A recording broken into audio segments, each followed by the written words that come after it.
Right angle prism है, ठीक है, जिसके एंगल्स कितना है, ये 90 डिग्री है, ये वाला 45 है और ये वाला भी 45 है।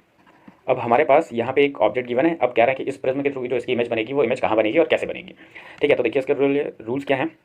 रूल्स कुछ ऐसे हैं कि पहली रे ऑफ लाइट यहाँ से इसके टिप से हम इस तरीके से लेके जाएंगे और ये रे ऑफ लाइट बेंड नहीं होगी, क्यों, क्योंकि नॉर्मली पड़ रही थी इस वाले सर्फेस पे, तो जब भी नॉर्मली पड़ेगी तो वो अपने पाथ से डेविएट नहीं होगी, वो सीधे चली जाएगी।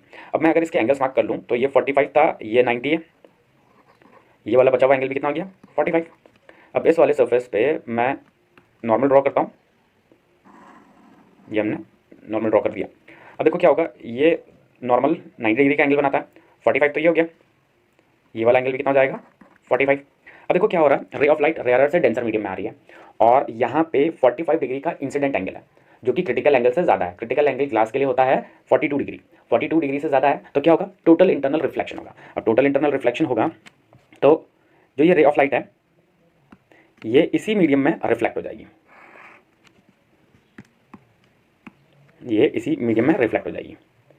ठीक है, ये वाला एंगल भी कितना होगा, ये वाला एंगल भी 45 होगा। क्यों होगा 45, क्योंकि एंगल लॉज ऑफ रिफ्लेक्शन को भी फॉलो करेगा, angle of incidence is equal to angle of reflection. अब देखो क्या होगा कि जब ये वाली रे ऑफ लाइट आ रही थी तो इस वाले सर्फेस पे नॉर्मली पड़ रही है, वो सीधा चली जाएगी। अब दूसरा बनाते हैं कि इसका जो ऑब्जेक्ट है उसका जो बॉटम पॉइंट है उससे बनाते हैं। चलो देखो, अब यहाँ पे भी सेम वैसे ही कंडीशन लगेगी कि हम एक रे ऑफ लाइट को लेके आएंगे और इस वाले सर्फेस पे नॉर्मली पड़ेगी तो बिना बेंड हुए सीधे जाएगी। ठीक है, ये अब जैसे ही इस सर्फेस पे रे ऑफ लाइट पड़ती है तो इस वाले सर्फेस पे हम बना देते हैं एक नॉर्मल, ये हमने नॉर्मल बना दिया। एंगल्स देखें तो ये 45 है, ये 90 है, तो ये वाला एंगल भी 45 हो जाएगा। अगर ये एंगल 45 हो गया तो ये वाला एंगल भी 45 हो जाएगा। ठीक, तो एंगल ऑफ इंसिडेंस कितना है 45 है। अब अगर एंगल ऑफ इंसिडेंस 45 है, क्रिटिकल एंगल से ज़्यादा है, तो यहाँ पे हो जाएगा टोटल इंटरनल रिफ्लेक्शन।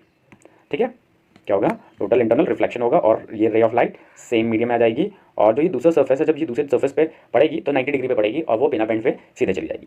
अब जो यहाँ पे हमारे पास जो इमेज बन रही है वो कैसी है, देखो क्या, इसका जो बॉटम पॉइंट था वो यहाँ आ गया, इसका जो टॉप वाला पॉइंट था वो यहाँ आ गया, तो इमेज कैसी बनेगी इस तरीके से।